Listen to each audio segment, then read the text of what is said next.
screen, there is a little orange rectangle with an arrow. If you click on it, that'll open up the control panel, and you can type in a message on the chat section. I will unmute everybody. Everybody's muted right now so that we can cut down the background noise, but I will unmute all of you toward the end so that we can have a question and answer.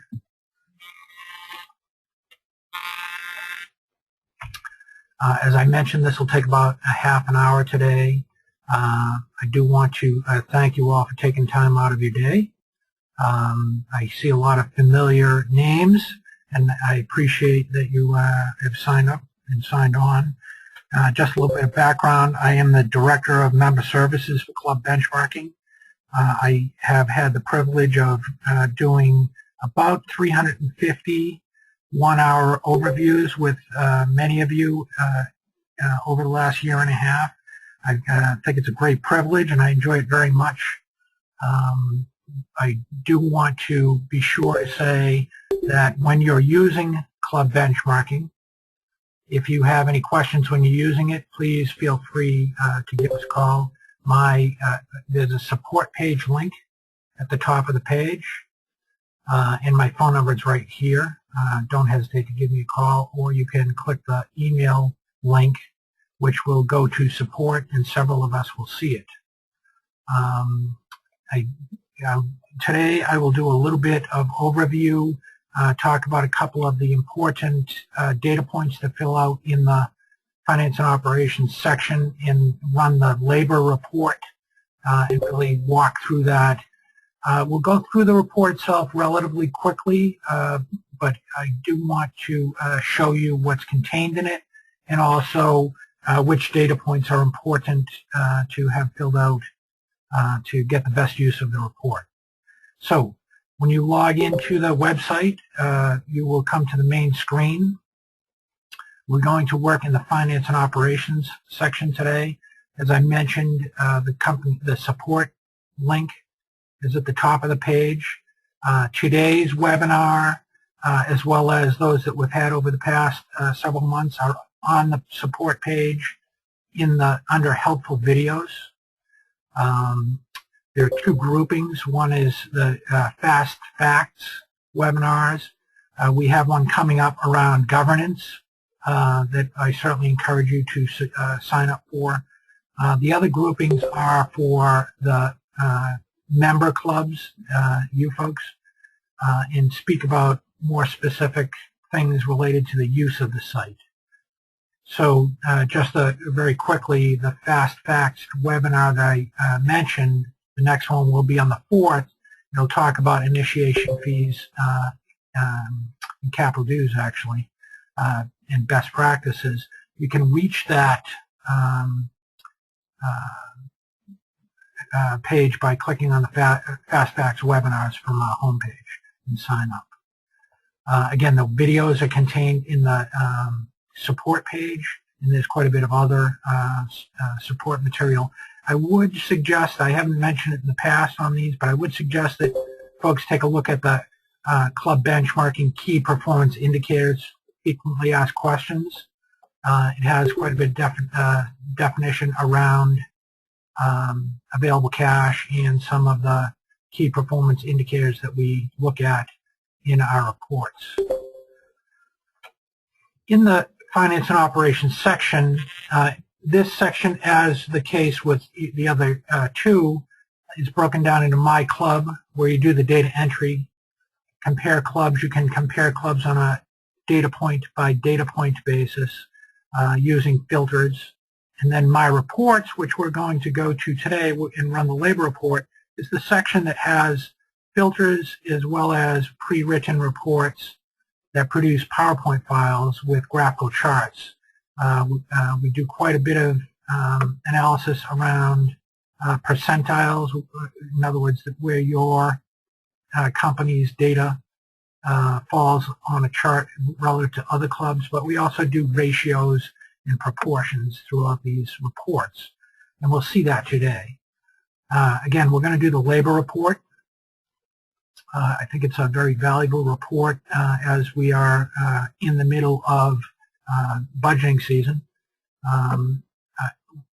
When you set filters for any of these reports, I would like to say that these are the most common filters that are used, and also any data point in the database can be used as a filter. So if you folks wanted to look at the sample with a different filter, please let us know and we can do that for you.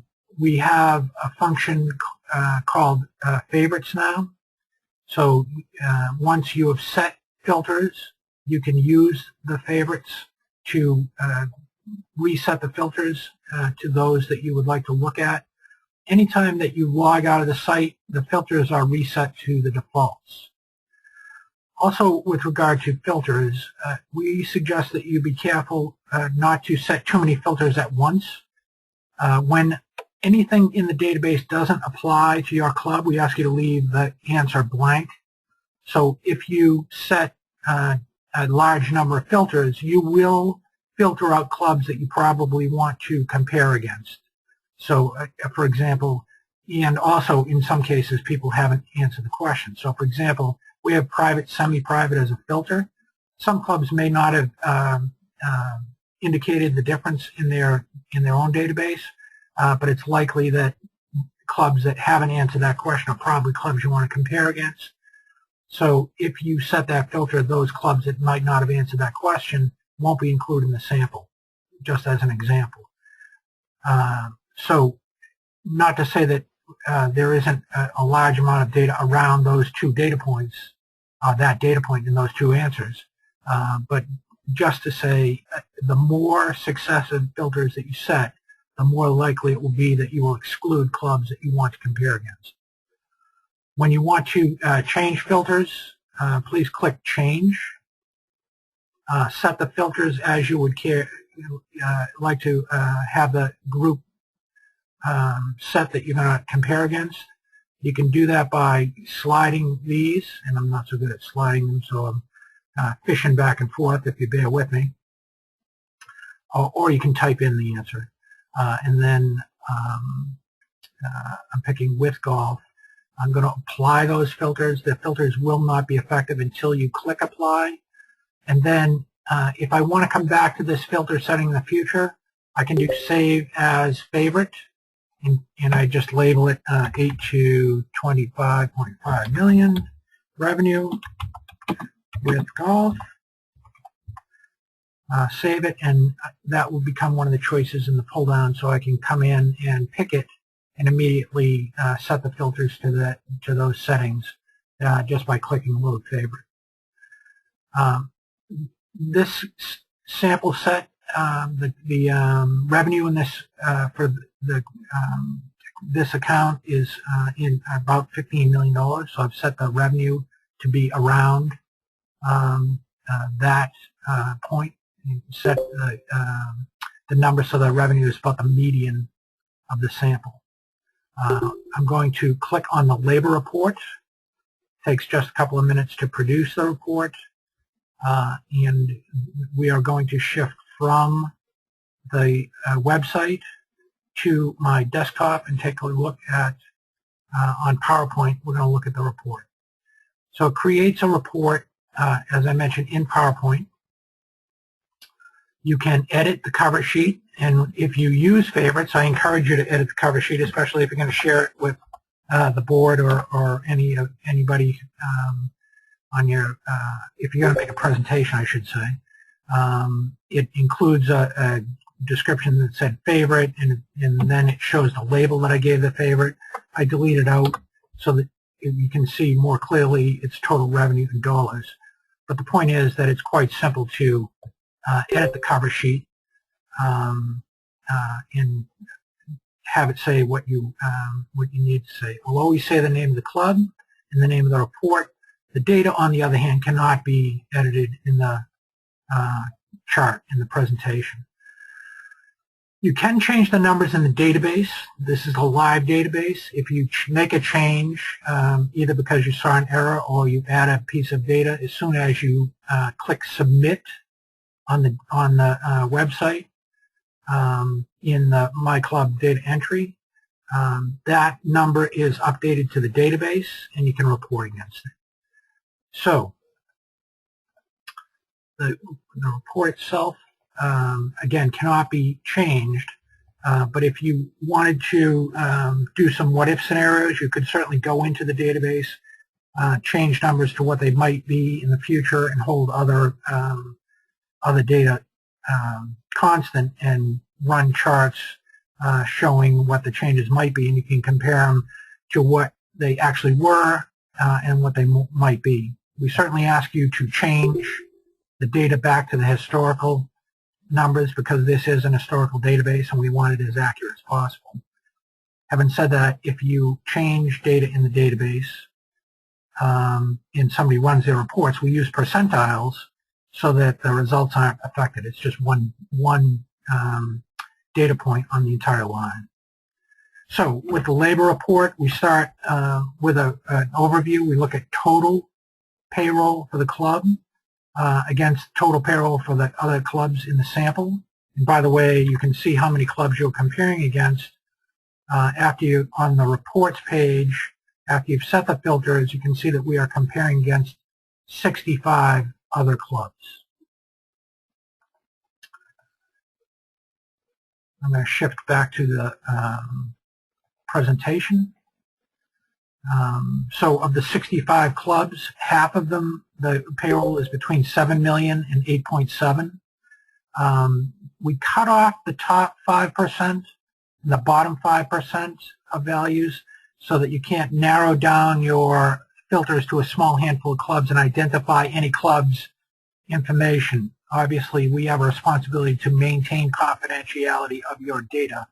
We take it very seriously, obviously, and also that's one of the means that we use to do that. In each case, on each slide at the bottom, there'll be a reference, and also it will tell the percentile that your club's data represents. So your club's data will be charted as a large dot on the line and labeled in bold, larger than the other numbers.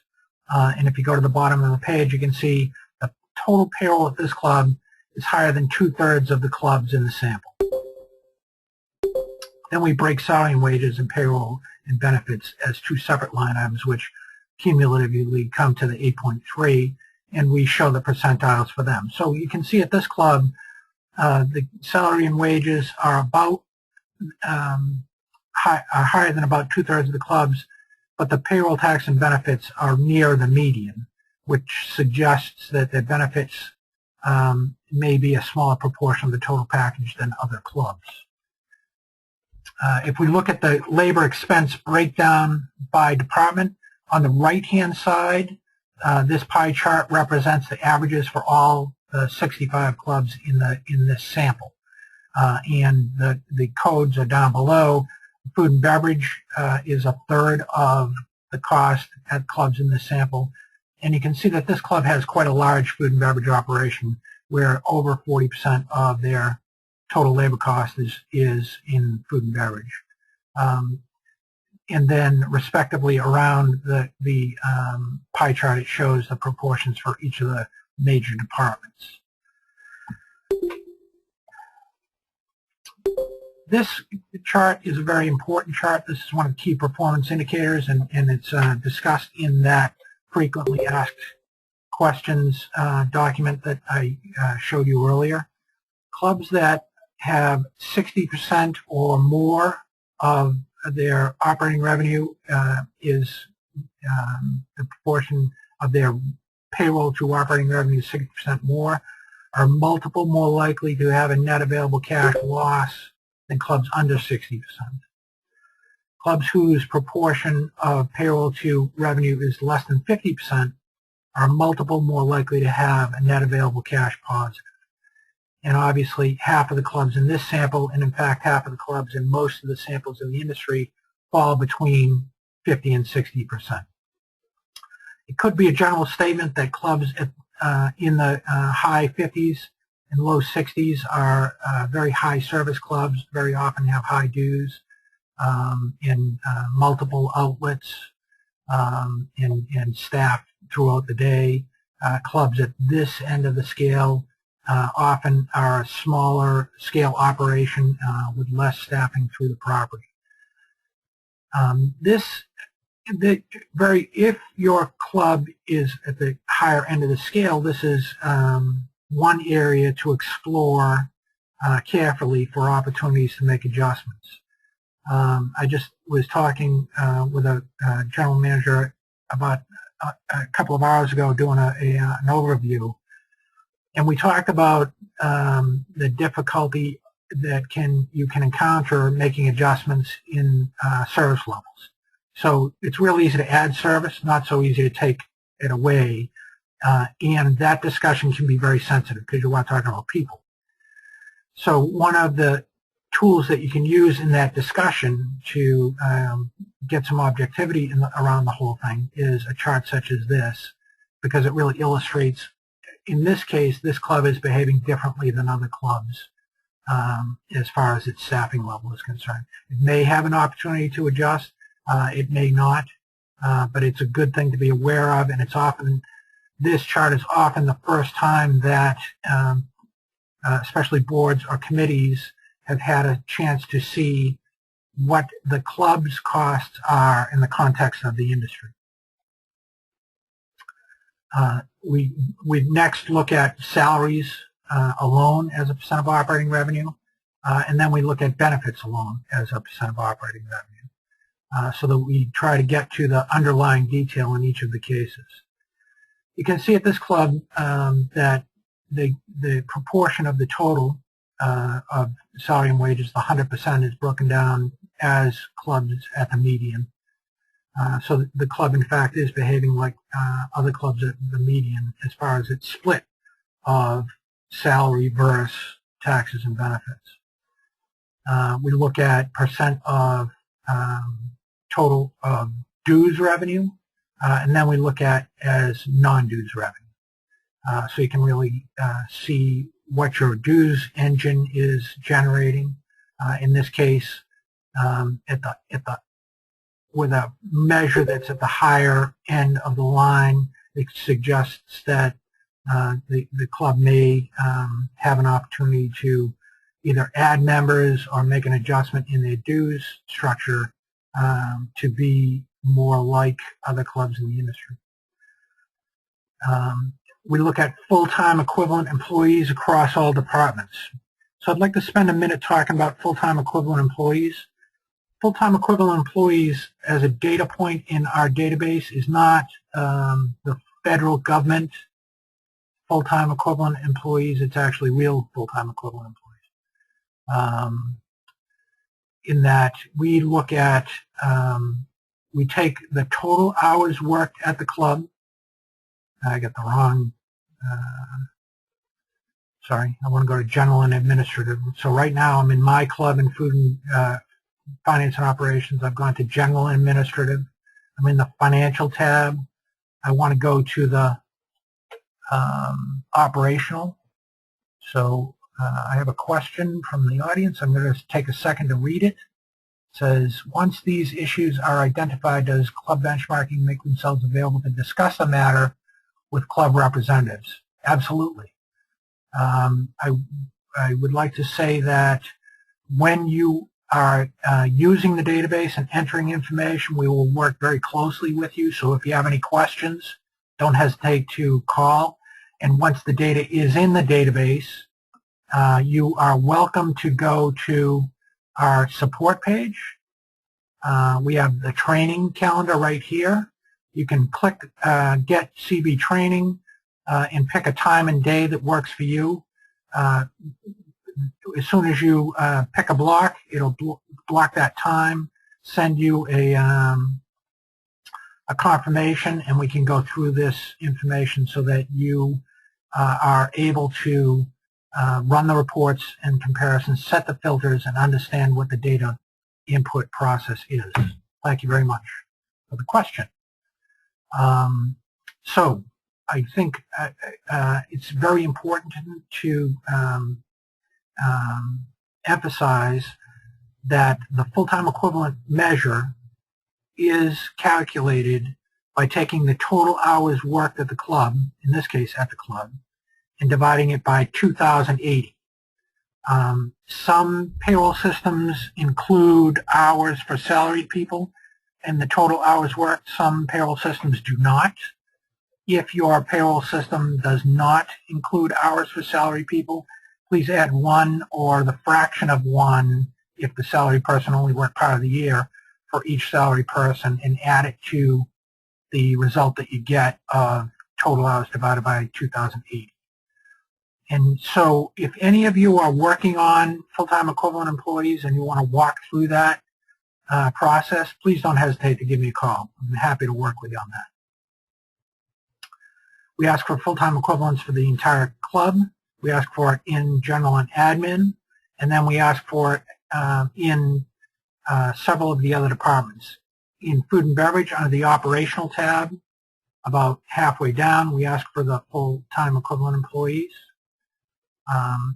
And in the course maintenance as well, in the operational, the full-time equivalent employees is right here. And this is different from the year-round course maintenance staff. The year-round course maintenance staff, usually that number is a lower number, but the year-round course maintenance staff may be the people that you don't lay off. What we're trying to get to with full-time equivalent employee is an equivalency. So of the total hours worked, what is that equal to? Excuse me, please. We ask for full-time equivalent employees in the golf operations and golf shop. So that is about halfway down. So we're looking for the hours worked not only in the shop, but in the bag room and the cart services. And obviously for yachting, when we look at the operational, we should have full-time equivalent employees on the waterfront. And I think that's it. And so that would include all the departments outside the building, so to speak, for yacht clubs. So the places that you'll, we also ask for full-time equivalent employees in sports, spa, and recreation and youth. So that, again, that is one of the data points that's important to have complete and input, and it really, it's used throughout this report. We go from the overview of the club, looking at things like healthcare costs per full-time equivalent worker comp, to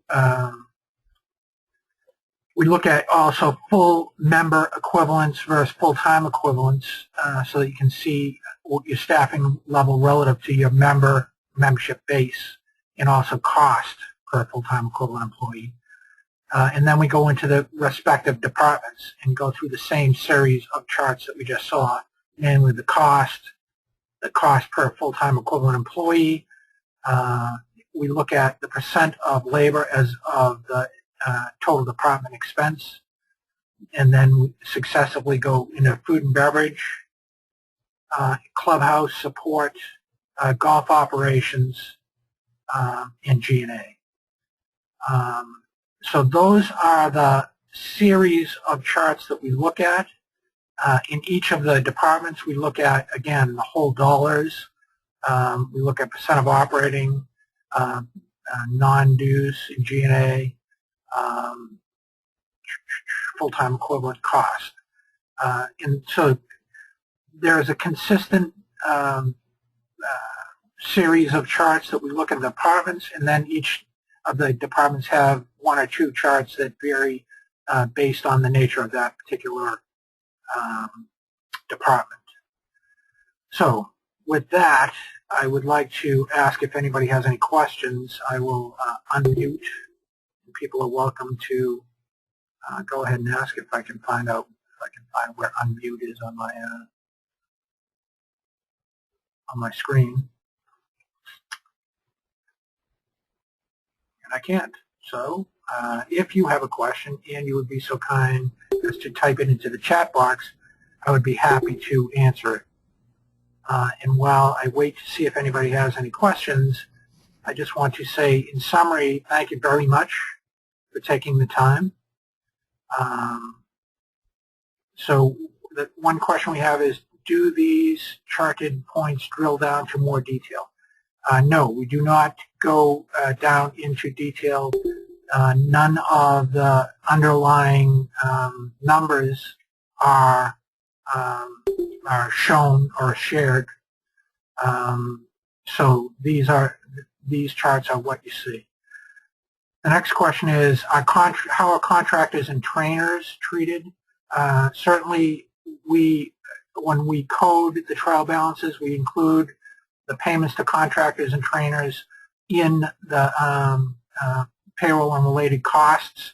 So please, for their hours, when you're calculating full-time equivalent employees, include the hours that they work in the total before you divide it by 2080. And thank you very much for that question. That's an important point, I think, especially for some of the clubs that have very large fitness or spa operations and have quite a few contractors. I do appreciate your time. I do want to absolutely emphasize that if you are using the site and you have a question, please go right ahead and call or email. I recommend for sure the Fast Facts webinar, and please take a look at the videos, and I'm open to suggestions from anybody about what we should do to add to that portfolio so that we can answer your questions. So I have another question is, we can work with him to look at the individual. Oh, so Terry had some additional explanation of Lynn's question. We can look at individual metrics that contribute to the ratio on the Compare Clubs page. So, for example, if in Finance and Operations, you can see the Compare Clubs. If we wanted to look at the underlying data points in any one of the areas from the charts, we can certainly go to that. We're in food and beverage right now. We can roll down to the salary and wage information in food and beverage, and we can chart that amount against the other clubs that have that department. So you can chart against their salaries. I have another question here, which is, what about commissions? Commissions are not treated as cost of sales or a separate expense. They are treated as salaries and wages.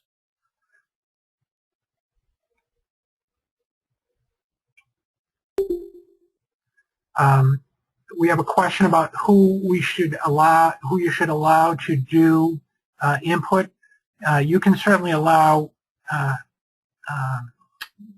other staff members to do input in company setup. We have some functionality to restrict their ability to run reports. So if you add somebody and you go to the user level, you could do a write-only user, and they could input information, but they would not be able to run reports. If you wanted somebody to input information, maybe they're in the food and beverage department, they know cover counts and that kind of thing, you could set them at something other than administrator, because administrator can do anything on the site, including change their own account, and you can restrict that person from salaries. So if the person is other than administrator, read, write, read-only, or write-only, you can shut off the compensation and benefits so they can't get there and prevent them from seeing sensitive information. And then you're certainly welcome to permit that person to input the data. We also, on our support page, under the annual account updates, we have a series of worksheets for the Finance and Operations section, and also some comp and benefits help. You can download these and forward them to the department heads, ask them to fill out the information and email it back to you. you can transcribe it or you can email it back to us and we'll transcribe it. So that's another method that you can gather the data for input aside from adding users who may have restricted access but can do data input for you.